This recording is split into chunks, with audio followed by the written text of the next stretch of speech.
લખતર ન્યાય કોર્ટ ખાતે આજે નેશનલ લોક અદાલત યોજવામાં આવી. નેશનલ લોક અદાલતમાં ક્રિમિનલ અને સિવિલ કેસોનો કરવામાં આવ્યો નિકાલ. નેશનલ લોક અદાલતમાં આજરોજ ક્રિમિનલ અને સિવિલ 156 કેસનો નિકાલ કરવામાં આવ્યો.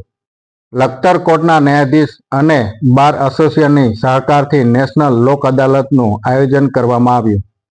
નેશનલ લોક અદાલતમાં પીટીસી કેસ અને 30 કેસો, જેમાં 9,50,370 અને લોક અદાલતમાં 12 કેસો, જેમાં 21,14,504 અને સ્પેશિયલ સિટિંગના ફોજદાર કેસો 114 નિકાલ કરવામાં આવ્યો, જેમાં 30,64,874ની વસૂલાત કરવામાં આવી.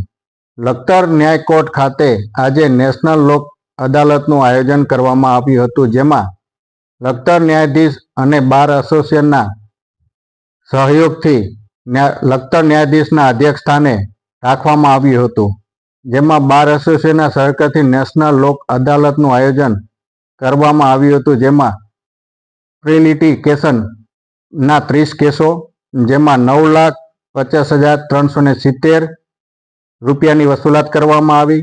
લોક અદાલતના 12 કેસોમાં, જેમાં 21,14,504ની વસૂલાત કરવામાં આવી હતી અને સ્પેશિયલ સિટિંગના ફોજદારી કેસોમાં 114 ટોટલ કરવામાં આવ્યા હતા નિકાલ, જેમાં રૂપિયા ટોટલ 30,64,874 રૂપિયાની લોક અદાલતમાં વસૂલાત કરવામાં આવી હતી. આ તકે તમામ અરજદારો દ્વારા નેશનલ લોક અદાલતનો લાભ લઈ સરકારશ્રી અને ન્યાય પ્રણાલિકાનો આભાર વ્યક્ત કરવામાં આવ્યો હતો.